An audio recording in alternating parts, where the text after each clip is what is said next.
Hello दोस्तों, नमस्ते भाई। Good afternoon. कैसे हैं? आफ्टरनून क्या, रात जैसा लग रहा है। मतलब पिछले कुछ सालों में इतनी भयानक बारिश मैंने पहली बार देखी है। अभी दिल्ली में बहुत तेज बारिश हुई है। क्या आपके यहाँ भी बारिश हो रही है क्या इतनी तेज? क्या आपके यहाँ भी इतनी तेज बारिश हो रही है क्या? बहुत तेज बारिश हुई आज। चलिए शुरू करते हैं मेरे प्यारे भाई। कल आपकी क्लास नहीं हो पाई थी क्योंकि कल हमारा जो है एग्जाम शुरू था सीजीएल का। कल ही था ना किशन, मंडे? हाँ, ठीक है। सैटरडे संडे तो आपका ऑफ ही था, मंडे कल आपकी क्लास नहीं हो पाई थी। मैंने आपको कॉन्सेप्ट ही बताया था कि अगर डिवीजर सेम है तो जो एक्शन नंबर में होगा सेम वही एक्शन रिमाइंडर में होगा। ये मैं कॉन्सेप्ट समझा चुका हूं, ठीक है। अच्छा, पिछली क्लास में हम सवाल कर रहे थे मेरे प्यारे दोस्त, इस पर कहां गया? पिछली क्लास में हम इस पर सवाल कर रहे थे। Number system seat 3। हाँ, क्या आप लोगों ने आगे के सवाल सॉल्व करके देखे बच्चों? हमने सवाल नंबर 35 तक कर लिया था। मुझे आपको आगे सवाल कराना है। सवाल नंबर है 36। लेकिन ये सवाल 36 करने से पहले मैं आपसे कॉन्सेप्ट एक चीज पूछना चाहूंगा। जरा वो मुझे बताइए, सब लोग बताइए मेरे दोस्तों, सब लोग मुझे बताइए। मैं आपसे कहता हूं कि किसी संख्या को 14 से डिवाइड करने पर, माना किसी संख्या n को 14 से डिवाइड करने पर रिमाइंडर जो है मेरे दोस्तों, जो रिमाइंडर आता है वो 9 है। रिमाइंडर कितना आता है? 9 है। रिमाइंडर 9 है। कितना भाई? रिमाइंडर 9 है। ध्यान से सुनिएगा मेरे प्यारे बच्चों। मैं आपसे कह रहा हूं कि किसी संख्या n को 14 से भाग करने पर माना शेषफल 9 आता है, किसी संख्या n को। तो बच्चों मैं आपसे पूछूं, बताओ उस संख्या के 5 गुणों को, उस नंबर के 5 गुने यानी कि 5n को 14 से डिवाइड करने पर क्या रिमाइंडर होगा? 5n को 14 से भाग करने पर क्या रिमाइंडर होगा? यह मैंने आपसे सवाल पूछ लिया। बताओ जरा इसका क्या आंसर आएगा।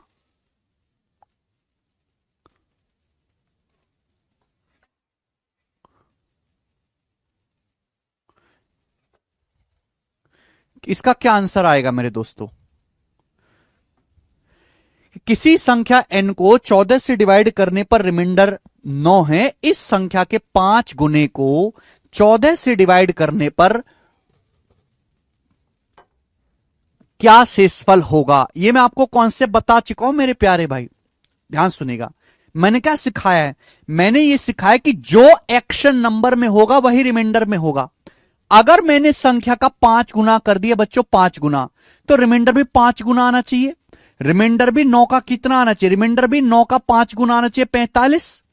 रिमाइंडर भी 5 गुना आना चाहिए, 45। आप बोलोगे हां जी सर बिल्कुल सही, 45 आना चाहिए। लेकिन परेशानी ये फंस जाते कि 14 से भाग करने पर कभी 45 नहीं आ सकता रिमाइंडर। 14 से भाग करने पर क्या 45 आ सकता है? नहीं। अगर हम किसी संख्या को 14 से भाग कर रहे हैं तो रिमाइंडर जो भी आएगा वो 14 से छोटा आएगा मेरे प्यारे भाई। तो ये 14 से भाग करने पर 45 थोड़ा ना आ सकता है। हमें इस 45 को वापस 14 से भाग देना पड़ेगा। हमें इस 45 को वापस 14 से भाग देना पड़ेगा। आप बोलोगे हां जी सर बिल्कुल सही।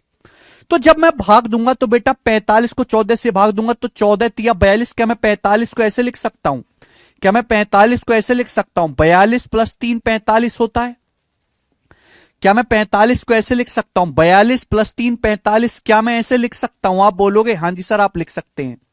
42 प्लस 3, भाई ये तो 42 तो 14 से पूरा पूरा कट जाएगा। ये 42 तो 14 से पूरा पूरा कट जाएगा। 14 तिया 42, 14 तिया 42 तो पूरा का पूरा कट जाएगा। 14 तिया 42 पूरा पूरा कट जाएगा। तो रिमाइंडर क्या बचेगा आपका मेरे दोस्तों? रिमाइंडर केवल 3 बचेगा। आपका रिमाइंडर 3 ही बचेगा कि 42 तो 14 से पूरा पूरा भाग हो जाएगा मेरे दोस्तों। 42 को 14 से भाग करेंगे, पूरा पूरा डिवाइड हो जाएगा, रिमाइंडर 3 आएगा। एक बात यहां पे जाननी है कि जब मैंने संख्या को 14 से भाग किया तो रिमाइंडर आ रहा है 9। पूछ रहा हूं संख्या के 5 गुने को 14 से भाग किया जाए तो शेषफल क्या होगा। अगर मैंने संख्या का 5 गुना किया तो रिमाइंडर का भी 5 गुना आना चाहिए 45, लेकिन 45 रिमाइंडर नहीं आ सकता 14 से भाग करोगे तो। हमने 45 को वापस 14 से डिवाइड किया तो ये जो 42 है 14 से पूरा पूरा कट गया, यानी कि मेरे दोस्तों 14 जो है ये 42 पूरा का पूरा कट गया। क्यों कट गया? क्योंकि 14 जो है मेरे दोस्तों वो 42 का एक फैक्टर है। 14 जो है मेरे दोस्तों इज ए फैक्टर ऑफ 42। 14 जो है वो 42 का एक फैक्टर है, एक गुणनखंड है, तभी तो 42 कट गया, वरना क्यों कटता। ये मैंने पूरा डिटेल में लिख के दिखाया। आप ऐसे समझो कि अगर हम किसी संख्या को 14 से भाग कर रहे हैं तो रिमाइंडर 9 आ रहा है। अगर मैं संख्या का 5 गुना करूंगा तो रिमाइंडर भी 9 का 5 गुना आना चाहिए, रिमाइंडर भी शेषफल भी 9 का 5 गुना आना चाहिए 45। अब आप खुद बताओ क्या 14 से भाग करने पर 45 आ सकता है? शेषफल नहीं। इस 45 को मैं वापस 14 से भाग करूंगा, वापस 14 से, तो कितनी बार जाएगा बेटा? 14 तिया 42 चला जाएगा, 3 आपका बच जाएगा। 14 तिया 42, ये 42 भी 14 से पूरा का पूरा कट जाएगा, 42 14 से पूरा पूरा कट जाएगा 3 बार, केवल आपका 3 ही रिमाइंडर बचेगा। ये 42 पूरा पूरा कट गया, यानी कि जो हमारा डिवीजर है 14 वो 42 का एक फैक्टर है, एक गुणनखंड है। ये ध्यान रखिएगा मेरे दोस्तों।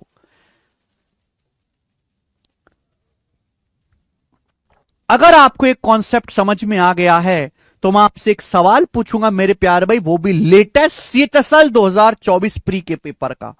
ये सवाल अभी 2 महीने पहले ही जो सीएचएसएल का पेपर हुआ है उसमें आया है, सीएचएसएल 2024 प्री का, और ये उल्टा क्वेश्चन है। बहुत सारे बच्चे जो बच्चे इस कॉन्सेप्ट को जानते ही नहीं, उनको पढ़ा ही नहीं जाता, वो बच्चे कर नहीं पाते इस सवाल को, मुश्किल लगता है। नॉर्मल क्वेश्चन तो कर लेते हैं सभी। सवाल पढ़िए, बोला है a number when divided by a divisor leaves a remainder of 24। एक संख्या को जब एक भाजक से विभाजित किया जाता है तो शेषफल 24 आता है। ना तो मुझे संख्या पता है ना मुझे भाजक पता है, सुनिएगा। बोला है जब किसी संख्या को एक डिवीजर से भाग देते रहे तो रिमाइंडर 24 आता है। मैंने मान लिया कि कोई संख्या n है, माना कोई संख्या n है मेरे प्यारे भाई, और एक डिवीजर मैंने मान लिया कि डिवीजर d है, भाजक मैंने मान लिया d है। क्लियर है? आप बोलोगे हां जी सर। सुनिए, तो सवाल यह है कि जब किसी संख्या n को मैंने माना है हम डिवीजर d से भाग करते हैं, डिवीजर d से, तो भाग करने पर रिमाइंडर क्या आता है? सवाल कह रहा है भाग करने पर रिमाइंडर 24 आता है, 24। ये मैं नहीं सवाल कह रहा कि जब किसी संख्या n को एक डिवीजर से भाग करते हैं तो रिमाइंडर 24 आता है। बोला जब उस संख्या के दुगने को यानी कि n के दुगने को उसी डिवीजर से भाग देते हैं, उसी भाजक से भाग देते हैं, तो शेषफल 13 आता है, रिमाइंडर 13 आता है। आपसे पूछा डिवीजर का मान बताओ, आपसे डिवीजर पूछा, बताओ डिवीजर क्या होगा। सवाल में आपसे डिवीजर पूछा, डिवीजर क्या होगा बताओ, जल्दी से सोचो क्या होगा। एक बार बताओ मेरे प्यारे भाई, बहुत प्यार से सुनेगा, मजा आएगा करके। हम किसी संख्या n को डिवाइजर से भाग देते, रिमाइंडर 24 आता है। अगर हम संख्या का दुगना करेंगे, संख्या का दुगना, तो रिमाइंडर भी तो 24 का दुगना आना चाहिए, 48। रिमाइंडर भी 24 का दुगना आना चाहिए, 48। रिमाइंडर भी डबल आना चाहिए। अगर हमने संख्या का डबल कर दिया, ओरिजिनल नंबर का डबल कर दिया ट्वाइस, तो रिमाइंडर भी 24 का दुगना आना चाहिए, 48। लेकिन सवाल क्या कह रहा है? रिमाइंडर शेषफल आता है। रिमाइंडर आना चाहिए था 48, लेकिन रिमाइंडर आया कितना? 13। तो क्या मैं 48 को ऐसे नहीं लिख सकता? 35 प्लस 13 48। रिमाइंडर केवल 13 आया मेरे प्यारे भी, रिमाइंडर केवल 13 आया, 13। आप बोलोगे हां जी सर, यानी कि ये 35 कहां गया? यानी कि जो 35 है मेरे दोस्तों, ये डिवीजर से पूरा का पूरा कट गया। क्लियर है? आप बोलोगे हां सर, अगर किसी संख्या को डिवीजर से भाग करने पर रिमाइंडर 24 आता है, मैं संख्या का डबल करूंगा तो रिमाइंडर भी 24 का डबल 48 आना चाहिए। लेकिन सवाल कह रहा है कि रिमाइंडर 13 आता है। ऐसा इसलिए हो पाया कि जो 48 रिमाइंडर है ये डिवीजर से बड़ा पहुंच गया। हमने 48 को दोबारा से भाग दिया डिवीजर से, और दोबारा से भाग देने पर रिमाइंडर केवल 13 आया, यानी कि 35 कट गया। यानी कि जो हमारा डिवीजर है वो 35 का एक फैक्टर है। डिवीजर ऐसी संख्या होगी जो 35 को पूरा पूरा डिवाइड करेगी मेरे प्यारे भी, 35 को पूरा पूरा डिवाइड करेगी। क्लियर है? आप बोलोगे हां जी सर, लेकिन डिवीजर हमेशा रिमाइंडर से बड़ा होता है। आप देखो यहां डिवीजर से भाग करो, शेषफल 24 आ रहा है। मैं यहां संख्या को डिवीजर से भाग कर रहा हूं, रिमाइंडर 13 आ रहा है। यानी कि जो डिवीजर होगा मेरे दोस्तों 24 से तो बड़ा ही होगा। अगर किसी संख्या को डिवीजर से भाग देने पर 24 आ रहा है रिमाइंडर, तो डिवीजर 24 से बड़ा होगा, और डिवीजर 35 का फैक्टर होगा। तो 24 से बड़ा 35 का खुद एक ही फैक्टर है 35। 24 से बड़ा 35 का खुद एक ही फैक्टर है 35, और यही आंसर है ए। खत्म। बहुत अच्छा सवाल है।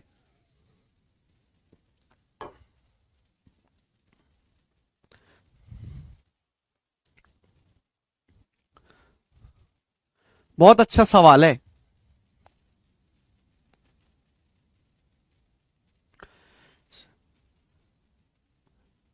एक बच्चे का डाउट है, आपको कैसे पता 48 को 35 प्लस 13 ही लेना? देखो रिमाइंडर क्या बच रहा, 13। मुझे 13 रिमाइंडर चाहिए, 13।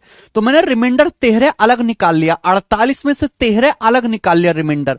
35 से तो बचेगा, 35 से तो 13, 35 प्लस 13 ही तो 48 होता है बेटा। 35 प्लस 13 ही तो 48 होता है। मैंने रिमाइंडर 13 अलग निकाल लिया, 35 कट गया। अरे भाई रिमाइंडर 13 बचता है यार। सवाल देखो ना, सवाल पढ़ो, अपनी मर्जी से थोड़ा ना कर रहे हैं हम लोग। सवाल पढ़ो भाई, सवाल में कहा है 13 रिमाइंडर लेने के लिए, सवाल ने कहा, इसलिए मैंने ऐसा किया। सवाल देखिए बेटा, सवाल कह रहा है ऐसा करने के लिए, सवाल कह रहा है रिमाइंडर इज 13। फिर से बता देते हैं, जब किसी संख्या को डिवीजर से भाग करते रिमाइंडर 24 आता है, बोला है उस संख्या के दुगने को सेम डिवीजर से भाग करते तो रिमाइंडर 13 आता है। ये सवाल कह रहा है, लेकिन मेरे हिसाब से क्या कैलकुलेशन होनी चाहिए? अगर मैंने संख्या का दुगना कर दिया तो रिमाइंडर भी 24 का दुगना आना चाहिए, 48। लेकिन सवाल कह रहा है रिमाइंडर तो केवल 13 आया। अब 48 का मतलब होता है, पहले 13 अलग कर लो, 48 में से 13 अलग कर लो, बचा क्या? 48 माइनस 13, 35 बचा। ये 35 कहां गया? यानी कि ये जो 35 है ये डिवीजर से पूरा पूरा कट गया। क्लियर है? यानी कि जो हमारा ये जो डिवाइजर है वो 35 का एक फैक्टर है। यही बात तो मैंने आपको एग्जाम्पल से समझाया, यही बात तो मैंने आपको एग्जाम्पल से बताई मेरे प्यारे दोस्त। अगर किसी ने पिछला लेक्चर नहीं देखा है तो पहले पिछला लेक्चर पढ़ो, पहले पिछला लेक्चर पढ़ो तब करना दोस्त। आइए नेक्स्ट। ठीक है, वो कॉन्सेप्ट मैं दोबारा नहीं बता सकता जो मैं ऑलरेडी बता चुका हूं, ठीक है ना। आगे के कॉन्सेप्ट होंगे आज की क्लास में, पुराने कॉन्सेप्ट दोबारा नहीं बता सकता, इतना समय नहीं है भाई। आगे भी सिलेबस बढ़ाना है, यहीं पे थोड़ा ना अटके रहना है। पुराने कॉन्सेप्ट पुरानी क्लास में पढ़ो, यहां नहीं बताऊंगा मैं आपको दोबारा। एक और सवाल देखिए, सवाल नंबर 37, थोड़ा सा लॉजिकल सवाल है, थोड़ा सा लॉजिकल, हल्का नहीं है मेरे प्यारे भाई। ये सवाल सीजीएल 2021 के प्री में आया है, सीजीएल 2021 के प्री के पेपर में सवाल आया, बहुत ही मजेदार क्वेश्चन है, थोड़ा सा दिमाग तो लगाना पड़ेगा। बोला है जब किसी पॉजिटिव नंबर को डी से डिवाइड करते हैं तो रिमाइंडर 15 आता है। मान लिया कि कोई पॉजिटिव नंबर एन है, मैंने मान लिया कि कोई पॉजिटिव इंटीजर, कोई धनात्मक पूर्णांक एन है, माना कोई पॉजिटिव इंटीजर एन है। सवाल कह रहा है कि जब किसी पॉजिटिव इंटीजर एन को डिवाइजर डी से भाग करते हैं तो रिमाइंडर 15 आता है। माना किसी धन पूर्णांक को डी से भाग करते हैं तो शेषफल 15 आता है। अब बोला है जब उसी संख्या के 10 गुने को, जब उस संख्या के 10 गुने को डी से डिवाइड करते तो रिमाइंडर 6 आता है। मैंने आपको क्या सिखाया कि जो एक्शन नंबर में होगा वही एक्शन रिमाइंडर में होगा। जब उस संख्या के 10 गुने को, जब उस संख्या के 10 गुने को डिवाइजर डी से भाग करते हैं जब उस संख्या के 10 गुने को डी से भाग करते हैं, जब उस संख्या के 10 गुने को डी से भाग करते हैं तो रिमाइंडर 6 आता है। अब आप बताओ, अगर मैंने संख्या का 10 गुना किया तो रिमाइंडर भी 15 का 10 गुना आना चाहिए, 150। अगर हम किसी संख्या के 10 गुने को डी से भाग कर रहे हैं तो रिमाइंडर भी 10 गुना आना चाहिए, रिमाइंडर भी 15 का 10 गुना हो जाना चाहिए, 150। जो एक्शन नंबर में होगा वही रिमाइंडर में होगा। मैं पिछली क्लास में इस पे 20 सवाल करवा चुका हूं। आप मुझसे उम्मीद करो कि मैं दोबारा यही चीज पढ़ाऊं, नहीं होने वाला। आज आगे के कॉन्सेप्ट होंगे केवल। अगर हम संख्या के 10 गुने को डी से भाग करेंगे तो रिमाइंडर आना चाहिए 150, लेकिन सवाल क्या कह रहा है, रिमाइंडर केवल 6 आता है। रिमाइंडर आना चाहिए 150, लेकिन रिमाइंडर केवल 6 आया।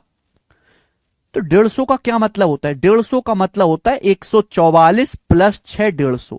150 में से 6 घटाओ, 144 बचेगा। रिमाइंडर केवल 6 आया, रिमाइंडर केवल 6 आया, यानी कि 144 कहां गया? ये 144 कहां गया? रिमाइंडर अगर 150 में से केवल 6 ही शेषफल बचा तो 144 कहां गया? ये 144 डिवीजर से पूरा का पूरा कट गया, है ना। ये जो आप ये बात जानते हैं कि अगर आपका रिमाइंडर डिवीजर से ज्यादा है तो हमें दोबारा से भाग देना होता है। ये 150 डिवीजर से ज्यादा है तो मैंने 150 को दोबारा डिवीजर से भाग दिया होगा। रिमाइंडर 6 बचा, यानी कि 144 पूरा का पूरा डिवीजर से कट गया, यानी कि जो हमारा डिवीजर है वो 144 का एक फैक्टर है। डिवीजर जो भी होगा वो 144 का एक गुणनखंड होगा, 144 का एक फैक्टर होगा। क्लियर है? मैक्सिमम अच्छे सवाल का आंसर 9 बता रहे हैं, 9 इस सवाल का आंसर हो ही नहीं सकता। यार 2 चीज ध्यान रखो, डिवीजर हमेशा रिमाइंडर से बड़ा होता है, डिवीजर हमेशा रिमाइंडर से बड़ा होता है। पता नहीं आप कैसे बालक हो। यहां पे 2 केस लिख रहे हैं। अगर किसी संख्या को डिवीजर से भाग करके रिमाइंडर 15 आ रहा है, आपको पता नहीं चल रहा मेरे भाई। अगर किसी संख्या को डिवीजर से भाग करने पर रिमाइंडर 15 आ रहा है, यहां संख्या के 10 गुने को डिवीजर से भाग करके रिमाइंडर 6 आ रहा है, तो डिवीजर जो भी होगा वो 15 से भी बड़ा होगा, 6 से भी बड़ा होगा। यार हद होती है। अगर किसी संख्या को डी से भाग करने पर 15 आ रहा है रिमाइंडर, तो डिवीजर जो भी होगा 15 से तो बड़ा ही होगा ना यार। पहली क्लास में समझाया था। पिछला लेक्चर क्यों नहीं देख के आते? घर से पढ़ के क्यों नहीं आते? अगर हम किसी संख्या को, आप मुझे खुद बताओ, क्या इस बात में भी आपको डाउट है कि किसी संख्या को अगर हम डी से भाग दे रहे हैं, डी से, और शेषफल 15 आ रहा है, यानी कि डिवीजर जो भी होगा वो 15 से बड़ा होगा, इसमें किसी को कोई डाउट है? तो तुम मुझसे पूछ लो, क्या इसमें कोई डाउट है? क्या इसमें कोई डाउट था आपको?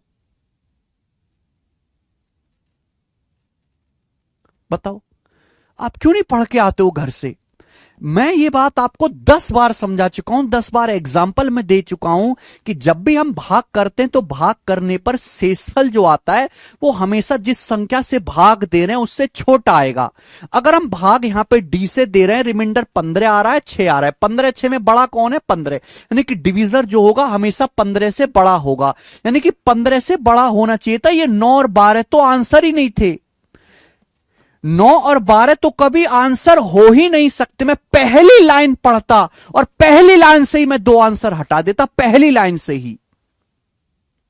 मैंने बोला था अगर किसी संख्या को डी से भाग करने पर शेषफल 15 आ रहा है, यानी डी से भाग करने पर शेषफल 15 आ रहा है, तो डिवीजर जो भी होगा 15 से बड़ा होगा।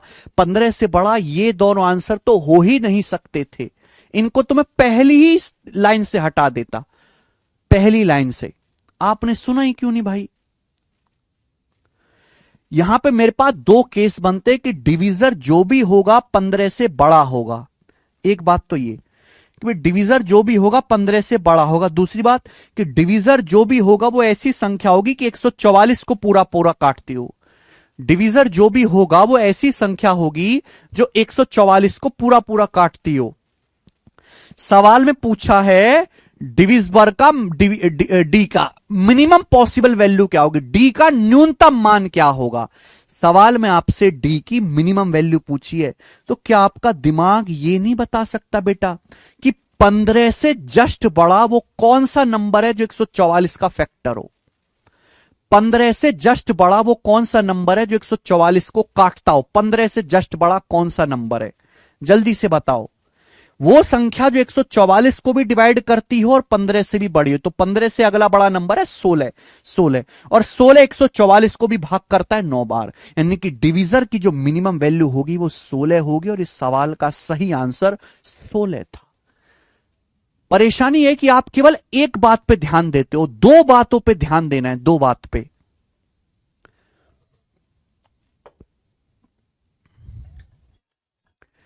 एक चीज पे ध्यान नहीं देना मेरे भाई, दो बातों पे ध्यान देना है।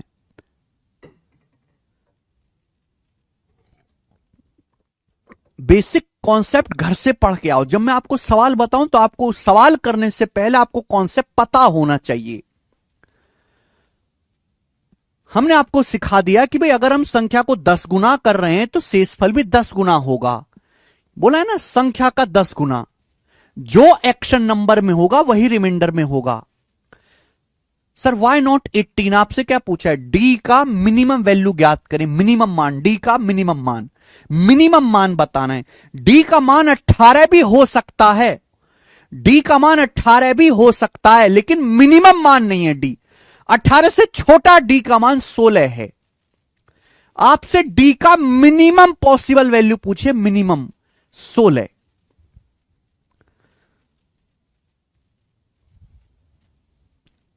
है डी का मान 18 भी, लेकिन डी का मान न्यूनतम नहीं है। आर के यादव 150 कैसे है भाई? आर के यादव जी आप इसके लिए पिछला लेक्चर देखो, मैंने वहां बताई है। ये दो बात आपको ध्यान रखनी, एक ये और एक ये। अगर हम किसी संख्या को डी से भाग करने पर शेषफल 15 आ रहा है, अगर मैं संख्या का 10 गुना करूंगा, देखो मैंने संख्या में किससे गुणा कर दी? 10 से। सवाल कह रहा है तो शेषफल में भी 10 से गुणा होती है, इसलिए 15 दुसाम 150 आया है। जो एक्शन नंबर में होगा वही रिमाइंडर में होगा। अच्छा, सवाल यह भी बन सकता है कि डी के कितने मान पॉसिबल हैं। अगर सवाल ये ना पूछिए तो प्री के पेपर का आया हुआ सवाल है, दोबारा तो एजिटी जाएगा नहीं। सवाल आपसे पूछता कि डी के कितने मान हो सकते हैं, डी के कितने मान हो सकते हैं, अगर आपसे यह पूछता तो क्या आता मेरे प्यारे भाई? तो इस सवाल का आंसर क्या होता बताओ? तो आपको पता होना चाहिए कि डिवीजर जो भी होगा वो 15 से बड़ा होगा और 144 का एक फैक्टर होगा। तो 144 का कौन कौन से फैक्टर हैं जो 15 से बड़े हैं? 144 का एक फैक्टर एक तो खुद 144 होता है, 144 का एक फैक्टर एक तो खुद 144 होता है, फिर 144 से कम 144, फिर 144 का आधा 72 भी होता है, 72 दूनी 144। 144 को 3 से भाग दो 48 भी होता है, 144 को 4 से भाग दो 36 भी होता है, 36 चौका। 144 5 से भाग नहीं होगा, 6 से भाग दो 24 भी होता है, 7 से भाग नहीं होगा। 144 को 8 से भाग दो 18 भी होगा, 144 को 9 से भाग दो 16 भी होगा, 144 को बेटा 12 से भाग दो 12 आ जाएगा। लेकिन ये 12 जो है मेरे दोस्तों 15 से छोटा होगा, डिवीजर जो भी होगा 15 से बड़ा होगा। तो ये वो संख्याएं मेरे प्यारे भाई, ये वो संख्याएं जो 15 से बड़ी हैं और 144 का फैक्टर है। कितनी संख्याएं? 1 2 3 4 5 6 7, यानी कि डिवीजर के कुल 7 मान पॉसिबल हैं। 7 डिवीजर के कुल 7 मान हो सकते हैं, 7।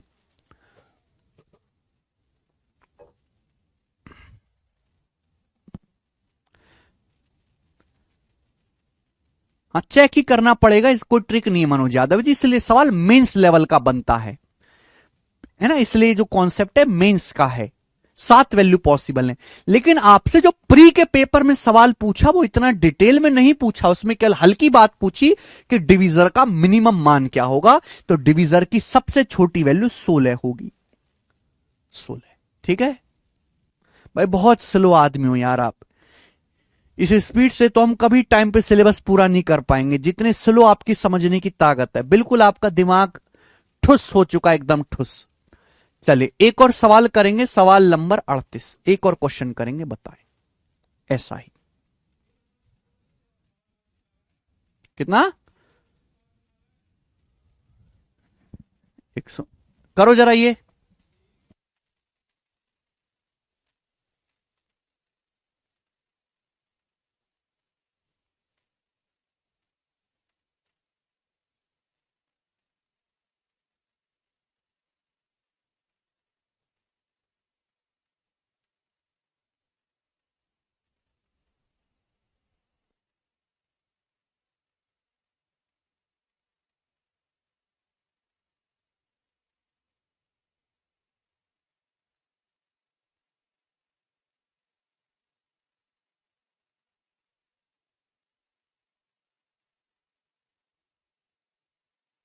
हाँ जी, एक और सवाल, चलिए मैं आपसे एक और सवाल करवाता हूं ऐसा ही आपकी प्रैक्टिस के लिए। बताओ,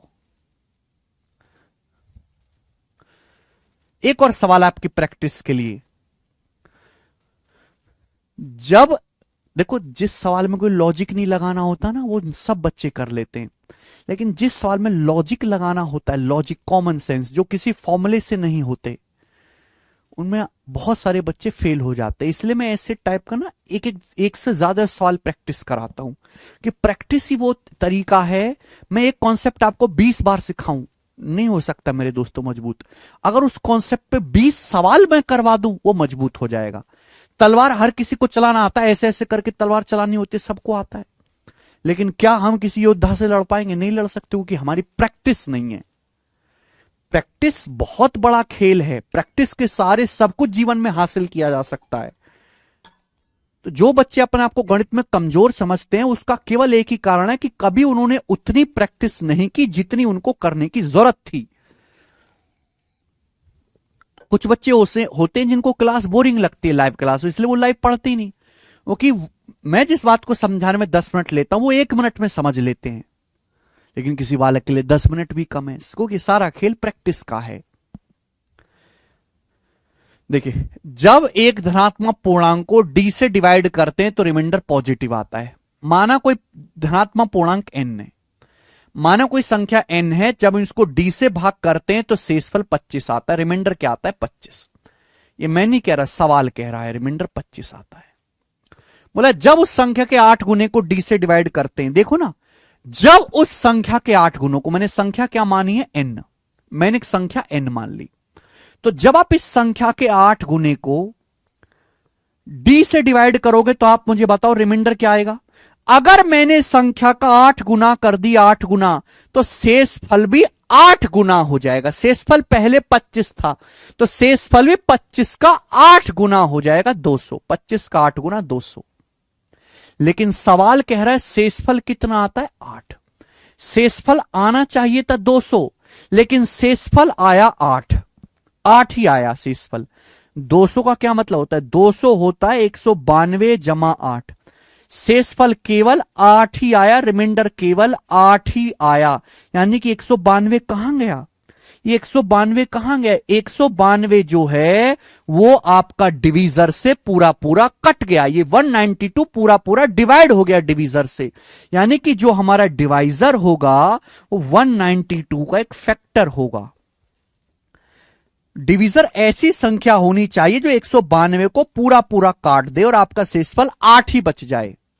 क्लियर? आप बोलोगे हाँ सर। दूसरी बात, अगर हम किसी संख्या को डिवीजर से भाग कर रहे हैं, भाग करने पर रिमाइंडर 25 आ रहा है, 8 गुने को डी से भाग कर रहे हैं, रिमाइंडर 8 आ रहा है, तो मैं ये कह सकता हूं कि डिवीजर जो भी होगा वो 25 से भी बड़ा होगा और 8 से भी बड़ा होगा।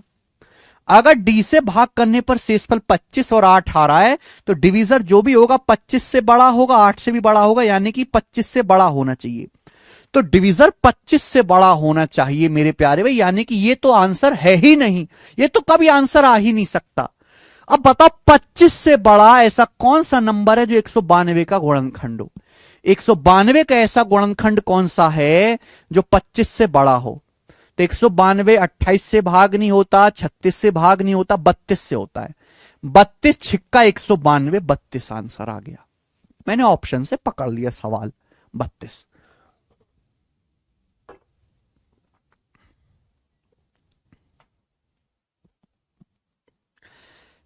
36 कैसे भाई 192 को भाग करता है? मुझे लगता है जो समझने वाला बालक है वो इतनी देर में समझ गया होगा, और जिसको करना ही नहीं भाई मैं उसको 10 सवाल और करवा दूं फिर भी गधे की तरह बैठा रहेगा। ठीक है जी। ऐसे ही सवाल नंबर 39 है, सेम टू सेम सवाल नंबर 39 है, खुद से ट्राई करना 39 को। मैं आपके सामने ले रहा हूं अगला सवाल नंबर 40।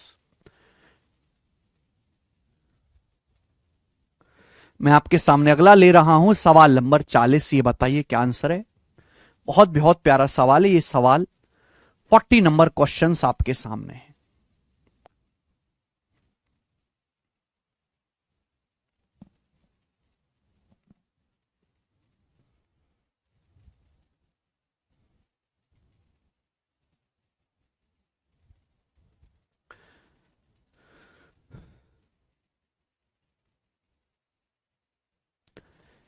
बहुत अच्छा सवाल है मेरे प्यार भी, very nice question, very beautiful question. सवाल ये 17 से भाग करने पर एक संख्या 13 शेषफल छोड़ती है, उस संख्या को 68 से भाग किया जाए तो निम्न में से क्या शेषफल आ सकता है इन चारों ऑप्शन में से। आधे बच्चों को तो सवाल ही ऊपर से चला जाएगा कि वो इस सवाल का मीनिंग ही नहीं समझ पाएंगे। कोई संख्या ऐसी है जो 17 से भाग करोगे तो 13 शेषफल आता है। अगर हम उस संख्या को 68 से भाग करें तो क्या शेषफल आ सकता है, क्या शेषफल आएगा, या निम्न में से क्या शेषफल आ सकता है। जमीन आसमान का फर्क है। सवाल में आपको संख्या नहीं पता, बोला यह है कि 17 से भाग देने पर कोई संख्या 13 शेषफल देती है। ठीक, अगर हम उस संख्या को 68 से भाग करें तो इन पांचों में से क्या शेषफल आ सकता है। ठीक है, आप मुझे बताओ ऐसी कौन सी संख्या है जिसको 17 से भाग करने पर 13 शेषफल है। ऐसी कौन सी संख्या है। माना ऐसी संख्या n है, माना ऐसी एक संख्या n है कि जब मैं इसको 17 से भाग करता हूं 17 से, तो 17 से भाग करने पर जो रिमाइंडर आता है वो 13 आता है। 17 से भाग करने पर जो रिमाइंडर आता है वो 13 आता है। और भाग करने पर मैंने मान लिया कि डिवीजर जो है वो आपका k है। भाग करने पर मैंने मान लिया कि जो डिवीजर है वो k है। तो संख्या n क्या होगी मेरे दोस्तों, संख्या क्या होगी। तो आप कहोगे सर संख्या जो होगी वो divisor into quotient plus remainder होगी, यानी कि 17 इंटू k प्लस 13 ये संख्या होगी। 17 इंटू k प्लस 13 ये संख्या होगी। ये संख्या आएगी। आप यहां k की जगह कुछ भी रखो, आप इसमें k की जगह 1 रखो, 2 रखो, 3 रखो, 4 रखो, 5 रखो, 6 रखो, k की जगह आप कुछ भी रखो। अगर मैं इस नंबर को 17 से भाग देता हूं ना 17 से, तो ये नंबर 17 का मल्टीपल होने की वजह से कट जाएगा। हर बार शेषफल 13 ही बचेगा। ये उन संख्याओं की स्टैंडर्ड फॉर्म है जिनको 17 से भाग करने पर रिमाइंडर 13 आता है। लेकिन सवाल ये कहता है अगर मैं इस संख्या को 68 से डिवाइड करूं 68 से, अगर मैं इस संख्या को 68 से डिवाइड करूं 68 से, तो क्या शेषफल आएगा। क्या क्या शेषफल आ सकता है। 68 से डिवाइड करूं तो क्या का रिमाइंडर आ सकता है। अब देखो भाई, अगर मैंने k का मान 1 लिया, अगर सपोज मैं यहां पे k का मान 1 लेता हूं 1, तो संख्या क्या हो जाएगी, संख्या हो जाएगी 17 एकम 17 और 13 30, संख्या हो जाएगी 30। अगर मैं यहां से k का मान 1 लेता हूं 1, सुनना मेरी बात, k का मान मैं 1 लेता हूं तो संख्या हो जाएगी 17 एकम 17 और 13 30। 30 ऐसा नंबर है दुनिया का, 30 अकेला ऐसा नंबर, 30 दुनिया का ऐसा नंबर है जिसको 17 से भाग दो, 17 एकम 17 13 से शेषफल आएगा। और अगर मैं 30 को भाग दूं 68 से, 30 को 68 से भाग दूं तो रिमाइंडर क्या आएगा, वापस 30 आएगा, 30 ही आएगा रिमाइंडर।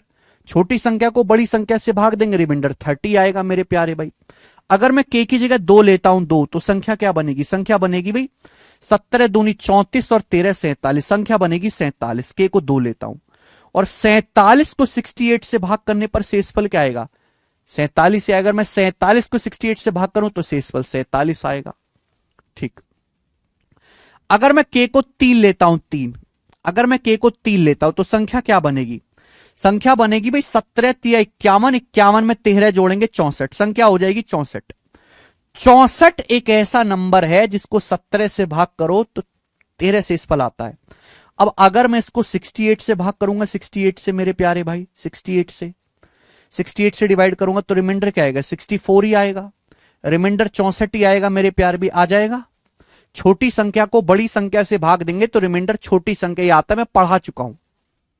लेकिन मेरे दोस्तों अगर आपने के को 4 रखा, अगर आपने के को 4 रखा, 4, ये बात बड़ी जानने वाली, अगर आपने के को 4 रखा तो संख्या क्या हो जाएगी, संख्या हो जाएगी के को 4 रखोगे तो 17 चौका 68 प्लस 13, संख्या हो जाएगी 17 चौका 68 प्लस 13 संख्या हो जाएगी। और अगर मैं 68 प्लस 13 जोड़ने की जरूरत नहीं, अगर मैं इसको 68 से डिवाइड करूंगा तो 68 पूरा पूरा कट जाएगा, 68 पूरा पूरा कट जाएगा, कट जाएगा, क्या बचेगा, शेषफल 13 बचेगा, शेषफल 13 बचेगा मेरे प्यार भी, 13 आ जाएगा रिमाइंडर। यानी कि संख्या को 68 से भाग करने पर 30 भी आ सकता है, 46 भी आ सकता है, 64 भी आ सकता है, 13 भी आ सकता है। तो आंसर है ऑल। अगर मैं के की जगह 5 रखूंगा ना, अब देखो यहां पे दोबारा से सेम यही चीज रिपीट होना शुरू हो जाएगी। एक बार 13 आ गया ना रिमाइंडर, 13 के बाद वापस से यही चीज रिपीट होना शुरू हो जाएगी। आप 5, 6, 7, 8 कुछ भी रखो, बार बार रिमाइंडर 30, 47, 64 और 13 ही आएगा, इसके अलावा नहीं आएगा रिमाइंडर, इसके अलावा नहीं आएगा रिमाइंडर कोई।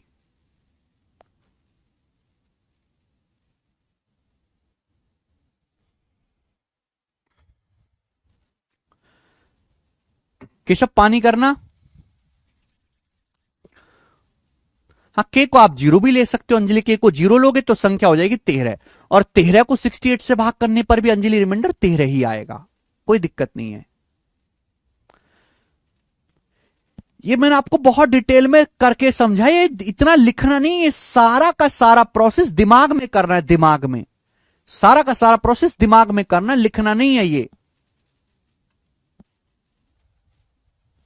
ठीक है। जबरदस्त सवाल है ये, जबरदस्त। ये सब चीज दिमाग में नहीं कर सकते। 17, 13, 30, 17 दूनी 34, 13 47, 17 51, 13 64 आएगा। अब 17 चौका 68 से 68 कट जाएगा, रिमाइंडर 13 बचेगा, यानी कि ठीक है, ये चारों आ सकते हैं।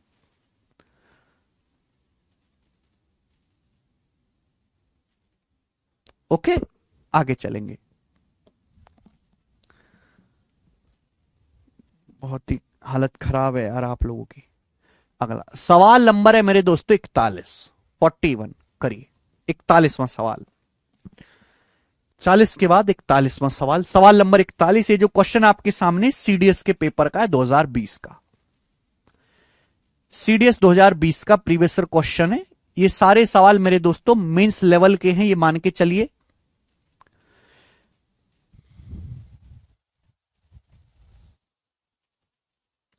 आगे बताओ, यदि संख्या n को, if a number n is divided by a divisor d of 2 digit gives a remainder 68।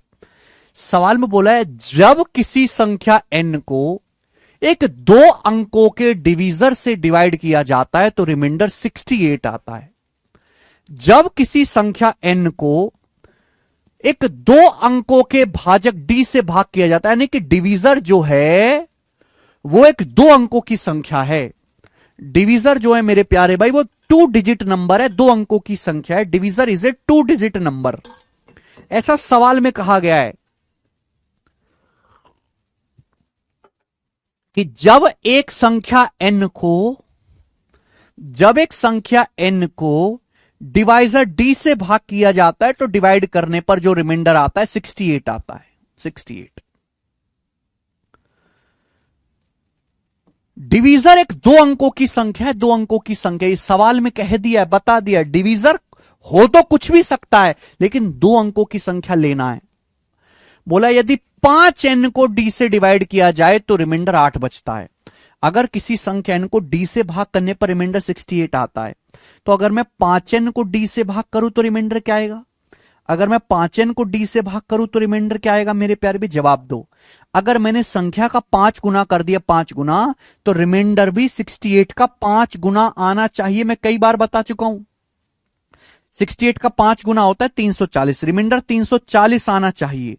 लेकिन सवाल में तो कह रहा है कि रिमाइंडर 8 बचता है, यानी कि 340 की बजाय रिमाइंडर केवल 8 ही बचा, रिमाइंडर 8 ही बचा, यानी कि 332 कहां गया? 340 का मतलब 332 प्लस 8, 332 प्लस 8 340, रिमाइंडर केवल 8 ही बचा मेरे प्यारे भाई, रिमाइंडर 8 ही बचा। यानी कि 332 कहां गया? ये 332 पूरा का पूरा कट गया। यानी कि मेरे दोस्तों ये जो 332 है ये डिवीजर से पूरा का पूरा कट गया। यानी कि जो डिवाइजर होगा मेरे प्यारे भाई वो 332 का एक फैक्टर होना चाहिए। डिवाइजर 332 का एक फैक्टर होना चाहिए मेरे प्यारे भाई, पहली बात ये। और दूसरी बात आपको यह भी समझनी है कि अगर हम किसी संख्या को डिवाइजर से भाग कर रहे हैं और भाग करने पर रिमाइंडर 68 आ रहा है, तो डिवाइजर जो भी होगा वो 68 से बड़ा होगा। डिवाइजर जो भी होगा वो 68 से बड़ा होगा। यानी कि ये तो कभी आंसर हो ही नहीं सकता भाई, ये तो कभी आंसर हो ही नहीं सकता था। डिवाइजर 68 से बड़ा होगा और 332 का फैक्टर होगा। 332 का ऐसा कौन सा फैक्टर है जो 2 अंकों का हो?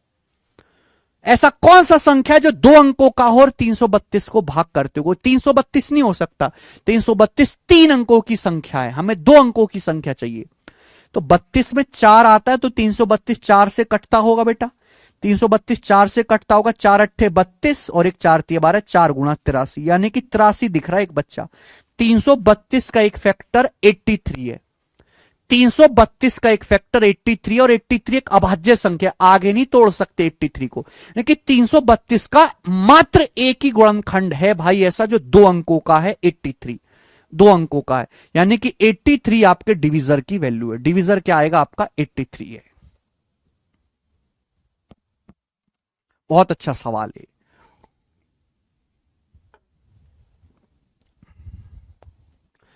किस किस को यह सवाल समझ आ गया और मजा आया करके ये सवाल? ठीक है, कितना अच्छा सवाल मेंस के पेपर में पूछा आप लोगों से। आए आगे करें मेरे प्यारे भी, आगे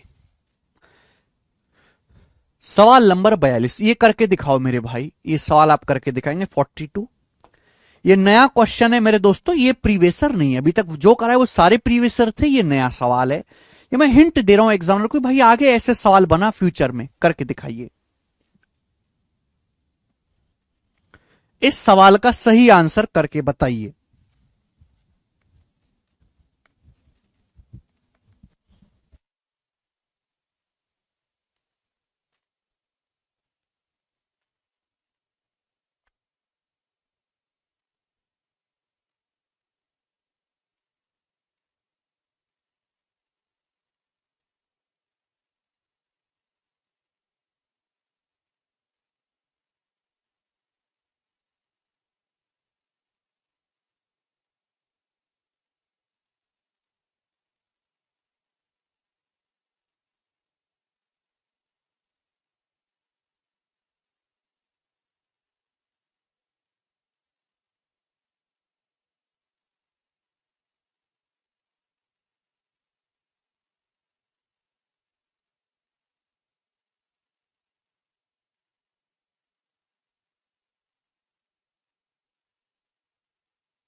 जब किसी संख्या को कोई 6 बता रहा है, 7 बता रहा है, 6 और 7 5 वाले भी है ना, बता दो तुम, सब अलग अलग बता दो। सही आंसर तो आपसे बताया नहीं जाता। आहा हा। जब किसी संख्या को डी से भाग किया जाता है तो रिमाइंडर 10 बचता है। मान ले कि कोई संख्या एन है, कि जब किसी संख्या एन को डिवाइजर डी से भाग किया जाता है तो भाग करने पर जो हमारा शेषफल आता है वो 10 आता है। अगली बात, और एन स्क्वायर को डी से भाग किया जाता है तो शेषफल 4 आता है। जब एन स्क्वायर को डी से भाग किया जाता है, एन स्क्वायर को डी से भाग किया जाता है तो रिमाइंडर 4 आता है। बेटे क्या आपको ये बात समझ नहीं आ रही? सुनो, ध्यान से सुनना, तब आपके दिमाग में बात आएगी बंधु। अगर आपने संख्या का स्क्वायर किया तो रिमाइंडर भी स्क्वायर हो जाएगा। अगर पहले रिमाइंडर 10 था तो अब भी रिमाइंडर भी 10 का स्क्वायर 100 आना चाहिए, 100। लेकिन सवाल तो कह रहा है रिमाइंडर 4 बचता है, केवल रिमाइंडर 4 बचता है, यानी कि 96 कहां गया? 100 का मतलब होता है 96 प्लस 4, रिमाइंडर केवल 4 आ रहा है, यानी कि 96 कहां गया? यानी कि 96 जो है डिवाइजर से पूरा का पूरा सन्नाटा खत्म हो गया। यानी कि जो डिवाइजर होगा वो 96 का एक फैक्टर होगा। डिवाइजर ऐसी संख्या होगी जिसने 96 की लंका लगा दी, उसको पूरी तरीके से भाग करके खत्म कर दिया और 4 शेषफल बचा। डिवाइजर जो है ये 100 डिवाइजर से बड़ा आ गया, मैंने 100 को जब डी से भाग किया तो 4 ही बचा, 96 पूरा का पूरा कट गया। तो डिवाइजर 96 का एक फैक्टर होगा। अगली बात, डिवाइजर से हम जब भाग करते डी से, भाजक से भाग करते हो, यहां शेषफल 10 आ रहा है, यहां 4, यानी कि डिवाइजर जो भी होगा 10 से बड़ा होगा। अब आप मुझे बताओ, सवाल में यह नहीं पूछा डिवाइजर की वैल्यू क्या है, सवाल पूछा डिवाइजर के कितने मान संभव हैं, how many values of D R possible, D की कितनी वैल्यू पॉसिबल हैं, बताओ क्या क्या मान डिवाइजर के हो सकते हैं। तो डिवाइजर 96 का एक फैक्टर होना चाहिए, 96 का एक फैक्टर खुद 96 भी है, 96 है कि नहीं? 96 से तो भाग हो गई, 96 का आधा 48 भी है, 96 का बटे 3 करोगे 32 भी है, 96 का बटे 4 करोगे 24 भी है, 24 चौका 96, 5 से भाग होगा नहीं, 96 को 6 से भाग दोगे 16 भी है, 96 को 7 से तो भाग होगा नहीं, 8 से भाग दोगे 12 भी है, 96 को 12 से भाग दोगे 8 भी है, लेकिन 8 तो 10 से छोटा हो जाएगा ना। 10 से बड़े यही है मेरे दोस्तों, 10 से बड़े यही है, 1 2 3 4 5 6 वैल्यू, 10 से बड़े 96 के यही 6 फैक्टर है, यही आंसर हो जाएगा।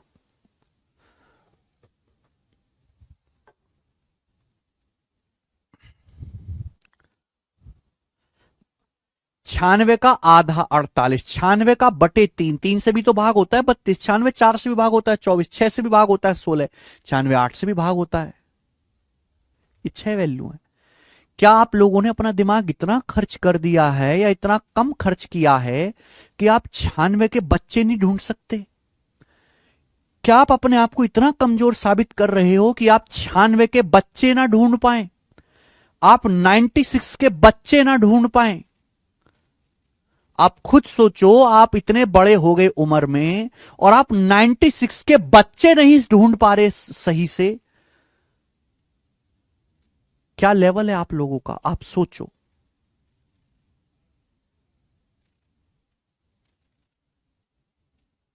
क्या लेवल है, आप सोचो जरा। कि शर्म वाली बात नहीं है आप लोगों के लिए?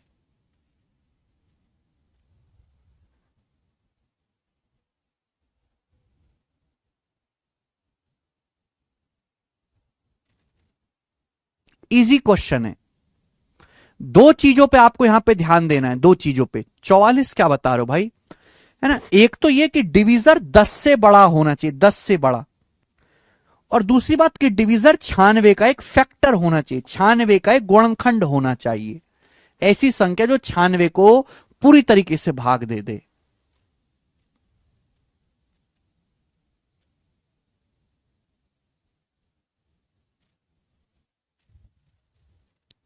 ठीक है, अच्छा सवाल था। देखो ये जो चीज है ना, प्रैक्टिस से आएगी, धीरे धीरे धीरे धीरे प्रैक्टिस से मेरे दोस्तों। आप जितना ज्यादा आप नंबर्स के साथ खेलोगे, ये सब नंबर्स का ही तो खेल है। जितना ज्यादा आप नंबर्स के साथ खेलोगे उतनी आप उनके परिवार के बारे में जानोगे, बच्चे के बारे में, मल्टीपल के बारे में, उतना जल्दी आप चीजों को सोच पाओगे। ठीक है, आगे आए। नेक्स्ट अगला सवाल है स्टूडेंट आपके सामने यहां पर, ये 42 था और अब लास्ट क्वेश्चन है इस चैप्टर का, लास्ट सवाल, सवाल नंबर 43 इस चैप्टर का लास्ट और सबसे बढ़िया सवाल। मैं देखता हूं कितने बच्चे इस सवाल को कर पा रहे हैं, कितने स्टूडेंट इस सवाल को कर पा रहे हैं, बताइए कितने मेरे प्यारे दोस्त इस सवाल को कर पा रहे हैं, सोचो।